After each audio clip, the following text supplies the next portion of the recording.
ತಥಾ ಶಂಕಾಶ್ಚ ಭೀರ್ಯಶ್ಚ ಪಣವಾನಕ ಗೋಮುಖಃ ಸಹಸೈವಾಭ್ಯಹನ್ಯಂತ ಸಾ ಶಬ್ದಸ್ತು ಮೂಲೋಭವತ್. ಅನಂತರ ಶಂಖಗಳು, ಬೇರಿಗಳು, ಕಹಳೆ, ತುತ್ತೂರಿ, ಕೊಂಬುಗಳು ಮೊದಲಾದ ವಾದ್ಯಗಳು ಇದ್ದಕ್ಕಿದ್ದಂತೆ ಒಟ್ಟಿಗೆ ಮೊಳಗಿದವು. ಆ ಶಬ್ದವು ಭೀಷಣವಾಗಿತ್ತು.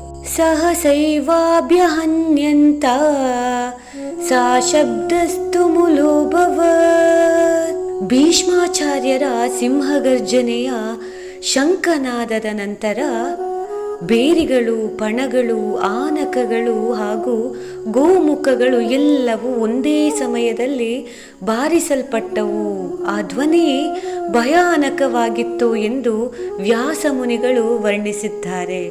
ಈ ಶ್ಲೋಕದಲ್ಲಿ ಯುದ್ಧದ ಆರಂಭದ ಕ್ಷಣದ ಚಿತ್ರಣ ಇದೆ. ಕುರುಕ್ಷೇತ್ರದ ಧರ್ಮಕ್ಷೇತ್ರದಲ್ಲಿ ಎರಡೂ ಸೇನೆಗಳು ಎದುರು ನಿಂತಿವೆ. ಒಂದು ಕಡೆ ಕೌರವರು, ಮತ್ತೊಂದು ಕಡೆ ಪಾಂಡವರು. ಯುದ್ಧದ ಮೊದಲು ಎಲ್ಲಾ ವಾದ್ಯಗಳು ಒಂದೇ ವೇಳೆ ಮೊಳಗಿದವು. ಅದು ಕೇವಲ ಶಬ್ದವಲ್ಲ, ಆತ್ಮೋತ್ಸಾಹ, ಭಯ, ಗರ್ವ, ಧೈರ್ಯ ಇವುಗಳ ಮಿಶ್ರ ಧ್ವನಿಯಾಗಿತ್ತು. ಆ ಶಂಖನಾದವು ಯೋಧರ ಮನಸ್ಸಿನಲ್ಲಿ ಕರ್ತವ್ಯ ಬೋಧನೆ ಮೂಡಿಸಿತು.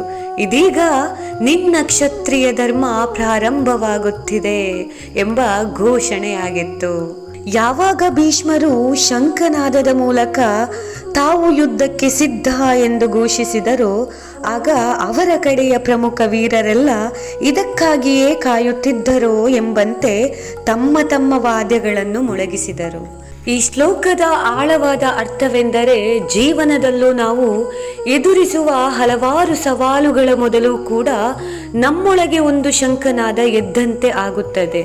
ಅದು ಆತ್ಮದ ಎಚ್ಚರಿಕೆ. ಇದೀಗ ನಿನ್ನ ಧರ್ಮಪಥದಲ್ಲಿ ನಿಂತು ಕಾರ್ಯ ಮಾಡು ಎಂಬ ಸೂಚನೆ.